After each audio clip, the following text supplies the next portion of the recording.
Olá, sejam todos muito bem-vindos a esse bate-papo sobre saúde, bem-estar e, claro, bons fluidos. Aqui comigo, Kelps Barreto, que é professor de Atma Kriya Yoga no Brasil. Seja bem-vindo, Kelps. Obrigado, Lélia. Obrigado a todos que estão nos assistindo. Primeiro, o que é Atma Kriya Yoga?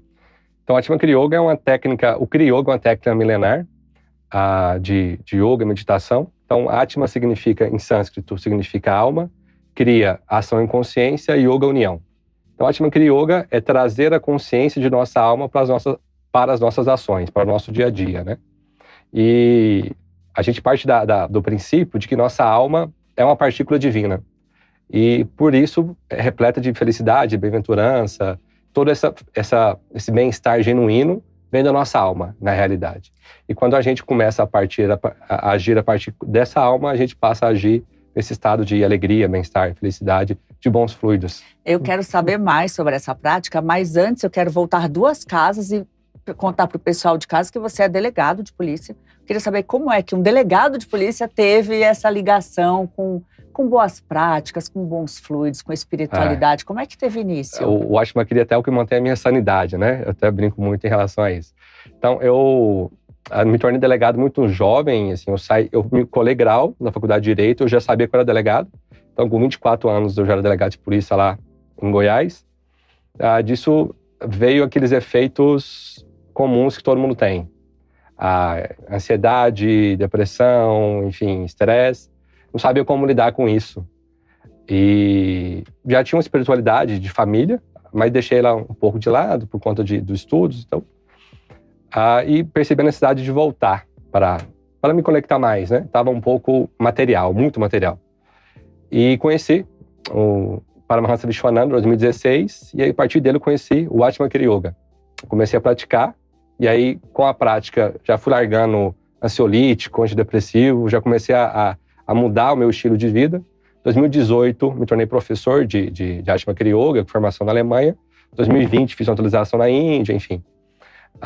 E a partir disso comecei a ter o Atma Kriya como algo que é a minha missão de vida, porque é algo que eu acredito muito, me traz essa alegria, essa felicidade verdadeiras e me auxilia na minha profissão como delegado de polícia também, que é algo estressante. A gente lida com pessoas, criminosos, liderança, enfim, tudo isso, esses problemas que você sabe bem que a gente tem no mundo corporativo, com os vieses mais complexos de criminalidade, serviço público, aí o Atma Kriya nos dá essa sustentação, né, para poder ter a sanidade. Enfim, bons fluidos no nosso trabalho também. Eu imagino que ajude muito em termos de inteligência emocional, que é tão necessária na profissão de vocês, mas também na sociedade, né? A gente vê essas coisas de pessoas estressadas, quebra tudo, numa briga de trânsito, às vezes se transforma numa fatalidade, atendimento ao público. Como é que isso ajuda na inteligência emocional? Então, até interessante, então, eu me tornei professor de Atma Kriya Yoga, e como senti esses benefícios dessa prática comigo, eu quis levar isso para a polícia. Porque, Deu certo? Então, eu percebia que vários policiais tinham os mesmos problemas, né? Ansiedade, depressão, enfim.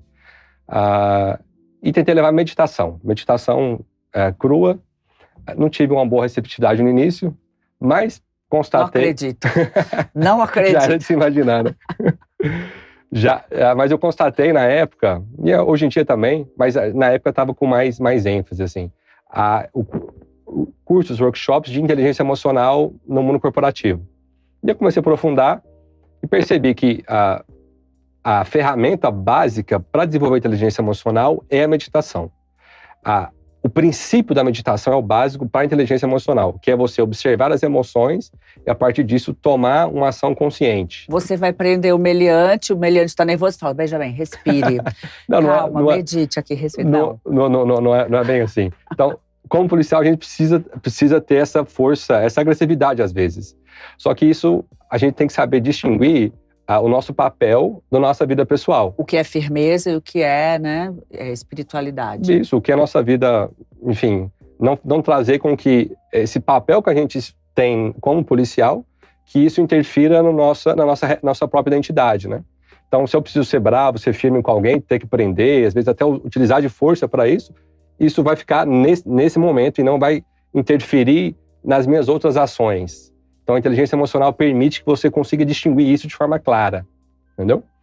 E tem muita gente que não consegue meditar, que fala, eu nem vou fazer yoga, eu nem vou entrar em prática nenhuma espiritual, porque eu não consigo meditar, eu não consigo ficar comigo, ou eu não preciso, porque eu funciono desse jeito. Não é bem assim, né, Kelps? E assim, é algo até para a própria saúde, né? Porque o que acontece? A meditação, além desse efeito de abertura de consciência, de percepção das emoções, porque eu preciso perceber a emoção para mim poder tomar uma ação consciente. Se eu não perceber a emoção, eu me identifico com ela e passo a agir. E aí depois que eu xinguei alguém, depois que eu fiz uma ação que eu não deveria, ou depois de algo impensado, eu vou me tomar conta, tipo, eu fiz isso sem pensar, né? Eu fiz isso por impulso, eu fiquei cego de raiva. Por quê? Porque você não tomou consciência daquilo naquele momento. Então, a meditação te ajuda nessa abertura de consciência para você perceber isso. Mas, além disso, ajuda na saúde também. Porque a gente tem 2 princípios neurológicos que funcionam de forma bem interessante. A gente tem o sistema nervoso simpático e o parasimpático. Então, o simpático, ele é acionado, ele coloca nosso corpo num estado de pressão, de luta ou fuga em situações de perigo. Então, isso ocorre tanto em situações reais quanto em situações imaginárias ou psicológicas. Então, o meu sistema vai transformar, vai me colocar em tensão, a minha química, tanto com a hora que eu vejo um predador, quando eu queria, por exemplo, quando eu não tive as curtidas que eu queria na minha rede social. Então, perceba que isso é um perigo psicológico que eu criei, que não é um perigo de fato, mas a minha química vai alterar da mesma maneira.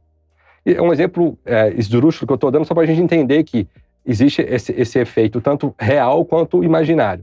E o estresse ocorre às vezes com situações normais no nosso dia a dia, né? Então, é pressão do chefe, é pressão de entregar resultado. A gente vai criando vários momentos de estresse durante o dia.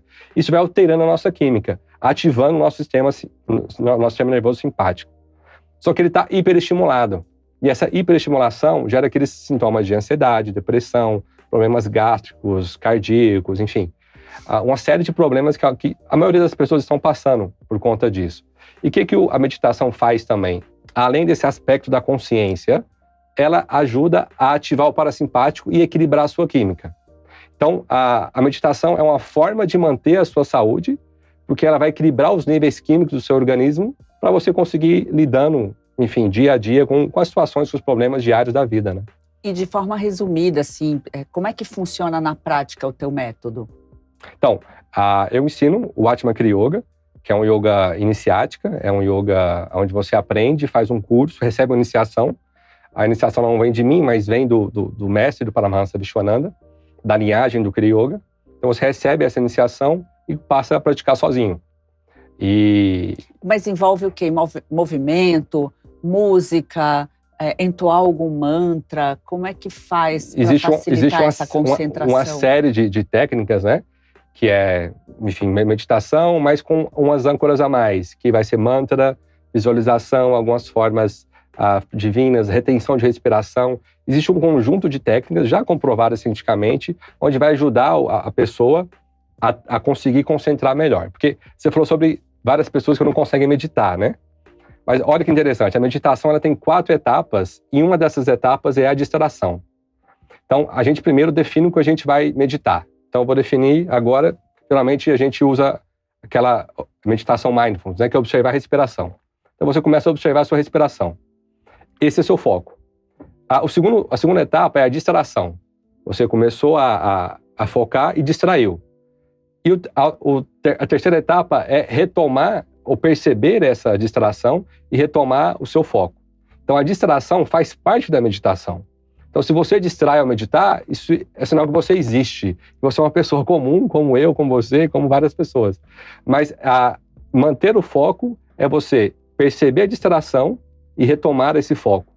Esse movimento, você vai criando uma musculatura de atenção que faz com que a sua concentração fique cada dia mais forte. Então, se você não consegue meditar, se você não medita porque acha que não consegue porque distrai, entenda que essa distração faz parte do processo de meditação. E o Atma Kriya, como você disse,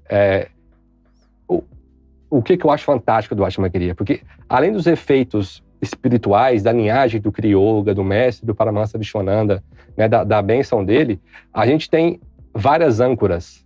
E essas âncoras nos ajudam a ficar mais tempo no foco. Porque quando a gente tem uma âncora apenas, às vezes a respiração, e a nossa mente muito agitada, a gente pode se perder nesse processo mental. É aquela voz que fala com a gente toda hora, E às vezes a gente segue ela e vai embora. Nossa, eu tô com fome. Será que tem pizza? A pizza da geladeira ainda tá boa? A pizza lembra minha namorada, que não é uma coisa, né? E aí você vai ver, embora, já começou tchau. a reclamar da vida. Você tá no iFood, quando vê, tá lá pedindo a pizza e acabou a meditação. Boa. Mas aí o Atma Kriya, enfim, existe esse processo, como eu disse, mas o Atma Kriya facilita isso como?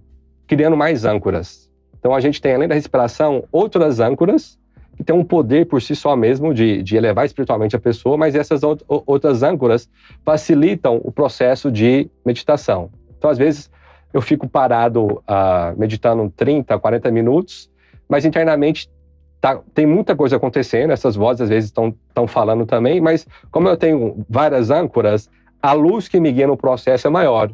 Então, por mais que a minha mente ainda queira falar, eu vou guiando nessas âncoras e no final essas vozes vão se silenciando. E a partir disso eu consigo acessar esse estado de calma, de tranquilidade, de forma natural. E o que é mais legal, Kelps, é que você coloca uma prática aqui pra gente. Você não tá lá com os monges budistas fazendo um voto de silêncio. Você tem uma vida normal, agitada, como qualquer pessoa, e você se dedica nessa pausa. Sim. Ou seja, é possível para todo mundo, Sim. né? Não precisa mudar de vida, estilo de vida e tal. Não. Não. Pai, esposo, 2 filhos, delegado de polícia, gerente, cuidando assim, atualmente de mais de 2.000 servidores, enfim, na gestão. Então é algo que a gente lida com estresse e tudo isso que todo mundo está lidando também, né? Às vezes até em nível maior. Mas essas práticas nos ajudam a manter o equilíbrio, né? A tranquilidade e tomar as decisões que devem ser tomadas da melhor maneira possível. Falando em tranquilidade, você mencionou algumas vezes o Paramahansa Vishwananda, que esteve aqui no Festival da Índia, né, do Brasil. Queria saber como é que é a tua ligação com ele, com esse guru espiritual, esse líder que tem tantos seguidores e que traz tantos ensinamentos. Sim, tudo isso é ele, né? Tipo, começou com ele, então em 2016 eu conheci Paramahansa Vishwananda em um evento parecido com esse que teve em São Paulo, lá em Goiânia. E foi uma mudança um marco bem significativo, assim, eu senti um amor muito, muito, muito grande e eu fui atrás dele depois, ele foi para Salvador e eu não sabia até o que era yoga. Sabia o que era meditação, tinha uma base espiritual na família, Rosa Cruz, espiritismo, catolicismo, frequentava esses locais, mas não tinha essa ligação com yoga, né?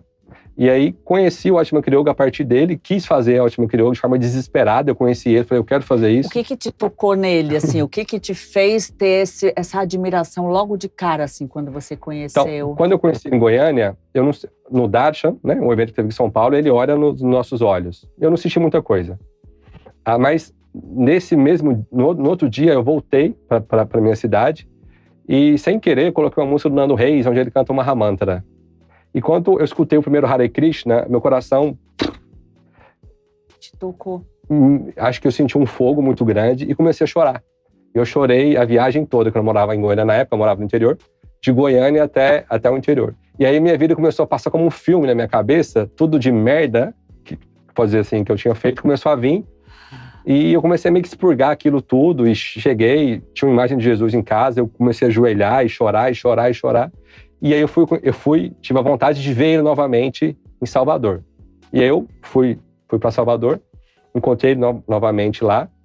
E aí eu tive nesse instante com ele em Salvador, eu tive um sentimento de entrega, assim. Foi algo bem, enfim, sou delegado, um pouco cético, né, investigação, tudo lógico.